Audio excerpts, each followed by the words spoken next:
ಎಲ್ರಿಗೂ ನಮಸ್ಕಾರ. ನಾನು ನಿಮ್ಮ DVG ವಾಯ್ಸ್ ಕರಿಯಪ್ಪ. ಇವತ್ತು ಈ ವಿಡಿಯೋದ ಸಾರಾಂಶವನ್ನ ಪ್ರತಿಯೊಬ್ಬರು ಸಹ ತಿಳ್ಕೋಬೇಕು. ಇದು ಒಂದು ಸತ್ಯ ವಿಚಾರ. ಯಾಕೆ ಮನನೊಂದು ಈ ವಿಡಿಯೋ ಮಾಡ್ತಾ ಇದ್ದೀನಿ ಅಂತ ಹೇಳಿದ್ರೆ, ವಿಚಾರ ತಿಳಿದು ಅಥವಾ ತಿಳಿಯದೆ ಮಾತನಾಡೋದು ತಪ್ಪು.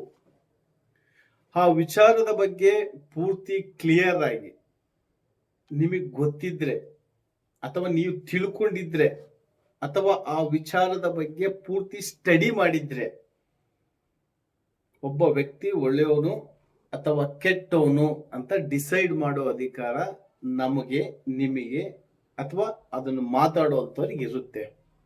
ಆ ವ್ಯಕ್ತಿಯ ಬಗ್ಗೆ ಗೊತ್ತಿಲ್ದೇನೆ ಆ ವ್ಯಕ್ತಿಯನ್ನ ತೆಗಳೋದಿದೆಯಲ್ಲ, ಆ ತೆಗಳೋದನ್ನ ಬಿಡಬೇಕು. ಯಾಕಂದ್ರೆ ಇಲ್ಲಿ ನಾವು ಹೊರಟಿರೋದು ಅಥವಾ ನಾವು ಮಾಡಕ್ ಹೊರಟಿರ್ತಕ್ಕಂಥ ವಿಚಾರ ಸಮಾಜದ ಬದಲಾವಣೆಗೋಸ್ಕರ. ಆ ಸಮಾಜದ ಬದಲಾವಣೆ ನಮ್ಮಿಂದ ಎಷ್ಟಾಗುತ್ತೋ ಅಷ್ಟು ಮಾಡೋದಕ್ಕೆ ಪ್ರಯತ್ನ ಪಡ್ತಾ ಇದ್ದೀವಿ. ಅದು ಬಿಟ್ಟು ಯಾರೋ ಒಬ್ರು FIR ಮಾಡಿಸ್ತಾರೆ ಅಥವಾ ಇನ್ನೊಂದು ಮಾಡಿಸ್ತಾರೆ ಅಂದ್ರೆ ಇವೆಲ್ಲ ಬೆಳವಣಿಗೆಯ ಲಕ್ಷಣ. ನಾನ್ ಬೇಜಾರಾಗಲ್ಲ ಬಿಡಿ. ಯಾಕೆ ಅಂತ ಹೇಳಿದ್ರೆ ನಾನು ಚಿಕ್ಕ ವಯಸ್ಸಿಂದ ನಾನು ಹೋರಾಟ ಮಾಡ್ಕೊಂಡ್ ಬಂದಿರೋನು, ನನಗೇನ್ ನೋವು ಆಗಲ್ಲ. ಆದ್ರೆ ನಮ್ ಜೊತೆಗಿರ್ತಕ್ಕಂಥರಿಗೆ ಸ್ವಲ್ಪ ಮುಜುಗರ ಆಗುತ್ತೆ. ಆ ವಿಚಾರವಾಗಿ ನಾನು ನಮ್ಮ ಸಮುದಾಯದವರಾಗಿರ್ಬೋದು ಅಥವಾ ಅನ್ಯ ಸಮುದಾಯದವ್ರು ಯಾರಾದ್ರೂ ಆಗಿರ್ಬೋದು, ಯಾರ ಬಗ್ಗೆ ಏನಾದ್ರೂ ಮಾತಾಡ್ಬೇಕಾರ ಹರಿವಿಟ್ಕೊಂಡು ಮಾತಾಡಿ. ನಾವು ನಿಮ್ ಬಗ್ಗೆ ಮಾತಾಡೋದು, ನಿಮ್ ಬಗ್ಗೆ FIR ಮಾಡಿಸೋದು ಅಥವಾ ನಿಮ್ ಬಗ್ಗೆ ಇನ್ನೊಂದು ಕಾನೂನಾತ್ಮಕವಾಗಿ ಏನ್ ಬೇಕಾದ್ರೂ ಮಾಡ್ಬೋದು ಅಲ್ವಾ? ಯಾಕಂದ್ರೆ ನಿಮ್ಮವೆಲ್ಲ ಪಾಪ ಎವಿಡೆನ್ಸ್ಗಳನ್ನೆಲ್ಲ ಇಟ್ಕೊಂಡು ಹಾಕ್ತಿರ್ ನೋಡಿ. ನೀವು 4 ಜನ ಗೊತ್ತಾಗಬೇಕು ಅಂತ.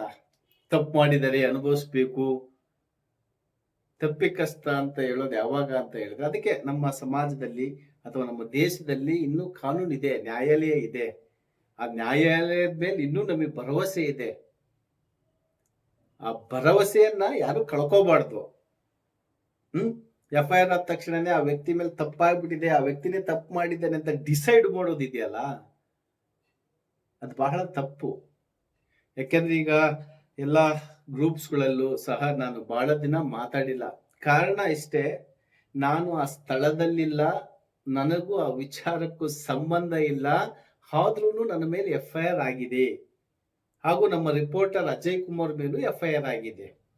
ಅವತ್ತು ನಡೆದಿರ್ತಕ್ಕಂಥ ಸ್ಟೋರಿನ ನಿಮ್ಮೆಲ್ರಿಗೂ ಹೇಳ್ಬಿಡ್ತೀನಿ. ಯಾಕೆ ಅಂತ ಹೇಳಿದ್ರೆ, ಇವತ್ತು ವ್ಯವಸ್ಥೆನೆ ಕೆಟ್ಟೋಗಿದೆ ಅನ್ನೋ ಒಂದು ಮಟ್ಟದಲ್ಲಿ ನಾವೆಲ್ಲ ಅನುಭವಿಸ್ಬೇಕಾಗಿದೆ. ಅವಾಗ ನಮ್ಮ ರಿಪೋರ್ಟ್ರು, ಕ್ಯಾಮರಾಮ್ಯಾನು ಅಂದ್ರೆ ನಮ್ಮ ಆಫೀಸ್ ನಲ್ಲಿ ಇರ್ತಕ್ಕಂಥವ್ರು ಎಲ್ಲರೂ ಇರ್ತೀವಿ. ಅವಾಗ ನನಗೆ ಕರೆ ಬಂದಾಗ ನಾನು ಮಾತಾಡ್ತೀನಿ, ಅಡ್ರೆಸ್ ಹೇಳ್ತಾರೆ. ಆ ಅಡ್ರೆಸ್ಸಿಗೆ ನಮ್ಮ ರಿಪೋರ್ಟರ್ನ ಅಜಯ್ ಕುಮಾರ್ ಅವ್ರನ್ನ ಕಳಿಸ್ತೀನಿ. ಏನಂತ ಹೇಳಿ ಕಳಿಸ್ತೀನಿ ಅಂತ ಹೇಳಿದ್ರೆ, ನೀವು ಅಲ್ಲಿಗೆ ಹೋಗಿ ಅಲ್ಲಿ ನಡೀತಕ್ಕಂಥ ಅಂದ್ರೆ ಕನ್ಫರ್ಮ್. ಯಾಕಂದ್ರೆ ನಮಗೆ ಸುಳ್ಳು ಕರೆಗಳು ಬರ್ತವೆ, ಸತ್ಯ ಕರೆಗಳು ಬರ್ತವೆ, ಫ್ರಾಡ್ ಕರೆಗಳು ಬರ್ತವೆ, ಎಲ್ಲ ಕರೆಗಳು ಬರ್ತವೆ. ಸ್ವೀಕರಿಸ್ಲೇಬೇಕಲ್ಲ, ಸಮಾಜ ಬೇಕು ಅಂತ ಹೇಳಿದಾಗ ನಾವು ಸ್ವೀಕರಿಸ್ಲೇಬೇಕಲ್ಲ. ಆ ತರ ಕರೆ ಬಂದಾಗ ಅವ್ರಿಗೆ ಕಳಿಸ್ತೀನಿ. ಅವ್ರ ಸ್ಪಾಟಿಗೆ ಹೋಗಿ ನಮಗೆ ಫೋನ್ ಮಾಡ್ತಾರೆ ಅಜಯ್ ಕುಮಾರ್ ಅವರು.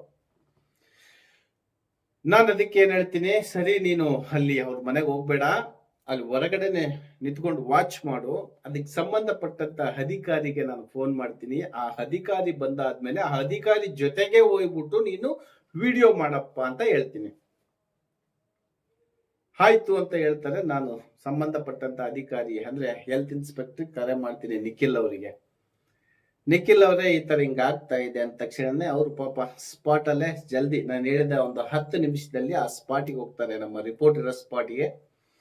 ಹೋದ್ಮೇಲೆ ಅಲ್ಲಿಗೆ ಮತ್ತೆ ಬೇರೆ ಯಾರೋ ಬಂದಿರ್ತಾರೆ. ಅದು ಈಗಾಗ್ಲೇ ಕಂಪ್ಲೇಂಟ್ ಅಲ್ಲಿ ತೋರಿಸಿದ್ದಾರೆ. ಯಾಕೆಂದ್ರೆ ನಾನು ಆ ಸ್ಪಾಟ್ ಅಲ್ಲಿ ಇಲ್ಲ. ಅದಾದ್ಮೇಲೆ ಹೆಲ್ತ್ ಇನ್ಸ್ಪೆಕ್ಟರ್ ಜೊತೆಗೆ ಬಂದ್ರೋ ಅಥವಾ ಅವ್ರಿಗೆ ಬೇರೆ ಇಂಟಿಮೇಷನ್ ಬಂದಿತ್ತೋ ಅದು ನನಗೆ ಗೊತ್ತಿಲ್ಲ. ನಾನು ಕಳಿಸಿರೋದು ಮಾತ್ರ ಅಜಯ್ ಕುಮಾರ್ ಅವ್ರನ್ನ. ಅದಾದ್ಮೇಲೆ ಹೆಲ್ತ್ ಇನ್ಸ್ಪೆಕ್ಟರ್ ಫೋನ್ ಮಾಡಿದ್ದೀನಿ, ಅವ್ರು ಹೋಗಿದ್ದಾರೆ. ಅವ್ರು ಓದಿ ಕದ ತೆಗೆದಾದ್ಮೇಲೆ ಒಂದು ವಿಡಿಯೋ ಮಾಡಿದ್ದಾರೆ. ಆ ವಿಡಿಯೋ ಈಗಾಗಲೇ ನಾನು ಸ್ಟೇಷನ್ಗೆ ಕೊಟ್ಟಿದ್ದೀನಿ. CD ಮಾಡಿ ಸ್ಟೇಷನ್ಗೆ ಕೊಟ್ಟಿದ್ದೀನಿ. ಇವರು ಇಷ್ಟ ಕಂಡೆಲ್ಲ ಸರ್ಕಸ್ ಮಾಡಿದ್ರು. 25 ದಿವಸ ನಾವು ಇಡೀ ಕುಟುಂಬನೆಲ್ಲ ಬಿಟ್ಟು ಹೊರಗಡೆ ಹೋದ್ವಿ. ಕಂಪ್ಲೇಂಟ್ ಅಲ್ಲಿ ರಾಬ್ರಿ ನಾನೇ ಮಾಡಿದ್ದೀನಿ ಅಂತ ಕಂಪ್ಲೇಂಟ್ ಬರ್ಸಿದ್ದಾರೆ. ಮೊದಲನೇದು, ನಾನು ಅವ್ರ ಜೊತೆಗೆ ಇದ್ದೆ ಅಂತ. ಯಾಕೆ ಅಂತ ಹೇಳ್ತೀನಿ ಅಂದ್ರೆ, ನಾನು ಜೂನ್ 1ನೇ ತಾರೀಕು ಬಿಗ್ ಫಂಕ್ಷನ್ ಇಟ್ಕೊಂಡಿದ್ದೆ. ಅದನ್ನ ಏನಾದ್ರೂ ಮಾಡಿ ಕೆಡಿಸ್ಬೇಕು, ಯಾರು ಏನು ಅಂತ ಆಮೇಲೆ ಗೊತ್ತಾಗುತ್ತೆ. ಅವ್ರದ್ದಷ್ಟೇ ಇಂಟೆನ್ಷನ್. ನಂದು ಇಂಟೆನ್ಷನ್ ಏನು ಅಂತ ಹೇಳಿದ್ರೆ, 4 ಜನಕ್ಕೆ ನನ್ನಿಂದ ಒಳ್ಳೇದಾಗುತ್ತಾ, ಅದು ಆಗ್ಬಿಡ್ಲಿ. ನನಗೆ ನೋವಾಗುತ್ತಾ ಒಂದ್ ಸ್ವಲ್ಪ, ಅದು ಆಗ್ಬಿಡ್ಲಿ. ಒಳ್ಳೇದ್ ಮಾಡ್ಬೇಕು ಅಂದಾಗ ಇವನ್ನೆಲ್ಲವನ್ನು ಸಿದ್ಧಾಂತವಾಗಿ ತಗೊಂಡ್ರೆ ಮಾತ್ರ ನಾವೇನಾದ್ರೂ ಒಂದು ಮಾಡ್ಲಿಕ್ಕೆ ಸಾಧ್ಯ. ಹಾಗಾಗಿ ನಂದು ಜೂನ್ 1ನೇ ತಾರೀಕಿಂದ ಏನ್ ಕಾನ್ಸೆಪ್ಟ್ ಇತ್ತಲ್ಲ, ಈ ಒಂದು ತಿಂಗಳನ್ನ ನಾನು ಆ ಫಂಕ್ಷನ್ ಮಾಡಕ್ ಆಗ್ಲಿಲ್ಲ. ಹಾಗಂತ ನಾನು ಬಿಡಲ್ಲ, ಈಗಾಗ್ಲೇ ಮತ್ತೆ ಕಂಟಿನ್ಯೂ ಮಾಡಿದ್ದೀನಿ. ಯಾಕೆ ಅಂತ ಹೇಳಿದ್ರೆ, ಮನುಷ್ಯನಿಗೆ ಸಿದ್ಧಾಂತ ಇರಬೇಕು. ಆ ಸಿದ್ಧಾಂತ ಇದ್ರೆ ಮಾತ್ರ ಮನುಷ್ಯ ಮುಂದುವರಿಯೋದಕ್ಕೆ ಸಾಧ್ಯ, ಇಲ್ಲಾಂದ್ರೆ ಸಾಧ್ಯ ಇಲ್ಲ. ಹೆಲ್ತ್ ಇನ್ಸ್ಪೆಕ್ಟರ್ ಬರ್ತಾರೆ. ಹೆಲ್ತ್ ಇನ್ಸ್ಪೆಕ್ಟರ್ ಬಂದ್ಮೇಲೆ ವಿಡಿಯೋ ಮಾಡ್ಕೊಂತಾರೆ. ವಿಡಿಯೋ ಮಾಡ್ಕೊಂಡ್ಮೇಲೆ ಹೆಲ್ತ್ ಇನ್ಸ್ಪೆಕ್ಟರ್ ಹತ್ರ ನಾನು ಮಾತಾಡ್ತೀನಿ ಫೋನಲ್ಲಿ. ಸರ್, ನಾವು ವರದಿಯನ್ನು ನಿಮಗೆ ಮುಟ್ಸಿದೀವಿ. ಇಲ್ಲಿಂದ ಮುಂದೆ ನಿಮ್ದು ಪ್ರೊಸೀಜರ್ ಏನಿದೆ ಅದನ್ನ ನಮಗೆ ಮಾಡಿ ನಿಮಗೆ ತಿಳಿಸ್ಬೇಕು ಅಂತ ಹೇಳ್ತೀನಿ. ಓಕೆ ಸರ್, ನಾನು ಮಾಡ್ತೀನಿ ಅಂತ ಹೇಳ್ತಾರೆ. ಅಜಯ್ ಕುಮಾರ್, ನಿಮ್ದು ಕೆಲಸ ಮುಗೀತು, ಆಫೀಸಿಗೆ ಬಂದ್ಬಿಡಿ ಅಂತ ಹೇಳ್ತೀನಿ. ಅವ್ರು ಆಫೀಸಿಗೆ ಬರ್ತಾರೆ. ಆಫೀಸಿಗೆ ಬಂದಾದ್ಮೇಲೆ ಆಮೇಲೆ ನಮ್ದು ಆಫೀಸ್ ಕೆಲಸ ಏನಿದೆ ಅವ್ರು ಮಾಡ್ಕೊಂತಾರೆ. ಆದ್ಮೇಲೆ ಕಂಪ್ಲೇಂಟ್ ಅಲ್ಲಿ ಏನ್ ಮಾಡಿದ್ದಾರೆ, ಮನೆಯಲ್ಲಿರ್ತಕ್ಕಂತ ಎಲ್ಲ ಐಟಮ್ ಅನ್ನು ತಗೊಂಡು ಹೋಗಿದ್ದಾರೆ. ಪ್ಲಾಸ್ಟಿಕ್ ಆಗಿರ್ಬೋದು, ಲೋಟ ಆಗಿರ್ಬೋದು, ಎಲ್ಲ ತಗೊಂಡು ಹೋಗಿದ್ದಾರೆ ಅಂತ ಹೇಳಿದಾರಲ್ಲ. ಅದು ತಗೊಂಡು ಹೋಗ್ಬೇಕಾದ್ರೆ ವಿಡಿಯೋನ ಅವ್ರು ಮಾಡಿದ್ದಾರೆ ಅಂತ ಅವ್ರು ಹೇಳಿದ್ದು. ನಾನು ಮಾಡಿದ್ದೀನಿ. ಯಾಕಂದ್ರೆ ಪ್ರೂಫ್ ಇಲ್ದಲೆ ಒಂದು FIR ಮಾಡಕ್ ಆಗಲ್ಲ ನನ್ನ ಪ್ರಕಾರ. ಬಟ್ ಅದ್ರ ಮೇಲೂ ಮಾಡಿದ್ದಾರೆ ಅಂತ ಹೇಳಿದ್ರೆ ಅದರಲ್ಲಿ ನಮ್ಮಲ್ಲೇ ಇರ್ತಕ್ಕಂಥ ಯಾರ್ದೋ ಒಬ್ರದ್ದು ಇನ್ವಾಲ್ವ್ಮೆಂಟ್ ಇರುತ್ತೆ ಅಂತ ನನ್ನ ಅನಿಸಿಕೆ ನಾನು ಹೇಳ್ತಾ ಇದ್ದೀನಿ. ಇದನ್ನ ನೋಡಿದಂತ ವಕೀಲರು, ಅದರಲ್ಲೂ ದೊಡ್ಡ ದೊಡ್ಡ ಹೈಕೋರ್ಟ್ ವಕೀಲರು ಇದ್ದಾರೆ. ನಮಗೆ ಕಾನೂನು ಸಲಹೆಗಾರರು ನಮ್ಮ ಸಂತೋಷ್ ಹೆಗಡೆಯವರು ಸಹ ನಮ್ಮ ಒಂದು ವಿಡಿಯೋಗಳನ್ನೆಲ್ಲ ನೋಡ್ತಾ ಇರ್ತಾರೆ. ಯಾಕೆಂದ್ರೆ ಒಬ್ಬ ವ್ಯಕ್ತಿ ತಪ್ಪು ಮಾಡಿರ್ತಕ್ಕಂಥ ವ್ಯಕ್ತಿ ಹೊರಗಡೆ ಏನು ಮಾಡಕ್ಕಾಗಲ್ಲ. ನಾನು ತಪ್ಪೇ ಮಾಡಿಲ್ಲ ಅಂದಾಗ ನಾನು ಏನ್ ಬೇಕಾದ್ರೂ ಆನ್ಸರ್ ನಾನು ಕೊಡ್ತೀನಿ. ಸತ್ಯ ವಿಚಾರವನ್ನ ತಿಳಿಸ್ಬೇಕು ಅಂತಲೇ ನಾನು ಜೀವನವನ್ನೇ ನಾನು ಪಣವಾಗಿಟ್ಟವನು. ಅಂತದ್ರಲ್ಲಿ ನಾನು ಇಲ್ಲಿ ಹೋಗ್ಬಿಟ್ಟು ಅವರಿಗೆ ಡಿಮ್ಯಾಂಡ್ ಮಾಡೋದು, ನಾನು ಹೋಗ್ಬಿಟ್ಟು ಅವರಿಗೆ ಹೆದರಿಸೋದು ಮಾಡ್ತೀನಾ? ಅಕ್ರಮ ನಡೀತಾ ಇದೆಯಾ, ಆ ಅಕ್ರಮಕ್ಕೆ ಏನ್ ಅಡ್ಡಿಗಾಲಾಕ್ಬೇಕು ಅದನ್ನ ನಾನು ಹಾಕ್ತೀನಿ. ಅದಕ್ಕೆ ಸಂಬಂಧಪಟ್ಟಂತ ಅಧಿಕಾರಿಗಳಿಗೆ ತಿಳಿಸ್ತೀನಿ. ತಿಳಿಸಿ ಆದ್ಮೇಲೆ ನಾನು ಮುಂದುವರಿತೀನಿ. ಅದರಲ್ಲಿ ಈಗ ಬಹಳ ಈಜಿ ಮಾಡಿದೆ ನಮ್ಮ ಪೊಲೀಸ್ ಡಿಪಾರ್ಟ್ಮೆಂಟ್. 112 ಕರೆ ಮಾಡ್ಬಿಟ್ರೆ ಸಾಕು, ಆಂಬುಲೆನ್ಸ್ ಯಾವ್ದು ಪೊಲೀಸ್ ಜೀಪ್ ಬಂದ್ಬಿಡುತ್ತೆ. 112 ಮಾಡಿದ ತಕ್ಷಣನೇ ನಾವ್ ಇಂಥ ಕಡೆಗಿದ್ದೀವಿ ಸರ್, ಇಲ್ಲಿ ಈ ತರ ನಡೀತಿದೆ, ಬಂದ್ಬಿಡಿ ಅಂತ. ಅವರೇ ಫಸ್ಟ್ ಬರೋದು, ಆಮೇಲೆ ಅಧಿಕಾರಿಗಳು ಬರೋದು. ಏಕೆಂದ್ರೆ ಇಂಟಿಮೇಷನ್ ನಮಗೆ ಯಾವ ರೀತಿ ಬೇಕೋ ಆ ರೀತಿ ನಾನು ಕೊಟ್ಬಿಡ್ತೀನಿ.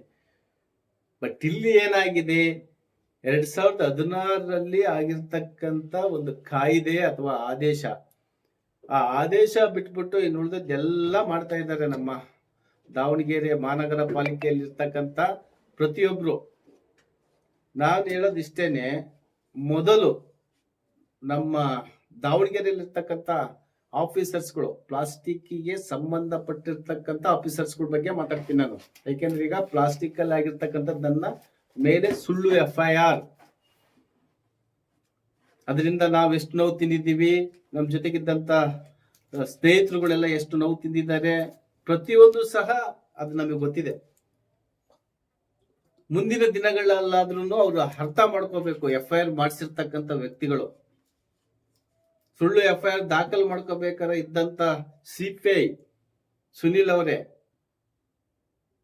KTJ ನಗರ Jambanna police station CPI Sunil ಅವರು, ಅದ್ ಯಾವ ಆಧಾರ ಇಟ್ಕೊಂಡು ಮಾಡಿದ್ದಾರೆ, ಅದ್ ಯಾವ ಆಧಾರ ಕೊಡ್ತಾರೋ ಕೋರ್ಟಿಗೆ, ಅದ್ ನನಗೆ ಗೊತ್ತಿಲ್ಲ. ಯಾಕೆ ಅಂತ ಹೇಳಿದ್ರೆ ಅವತ್ತು ನನ್ನ ಮೇಲೆ ಕಂಪ್ಲೇಂಟ್ ಕೊಟ್ಟಿರ್ತಕ್ಕಂತ ಗಂಡ ಹೆಂಡತಿ ಇಬ್ರು ಸಹ ಅವ್ರ ಇದ್ರಿಗೆ ಒಂದು ಸ್ಟೇಟ್ಮೆಂಟ್ ಕೊಟ್ರು, ಇವ್ರು ಬಂದಿಲ್ಲ ನಮ್ಮ ಮನೆಗೆ ಅಂತ.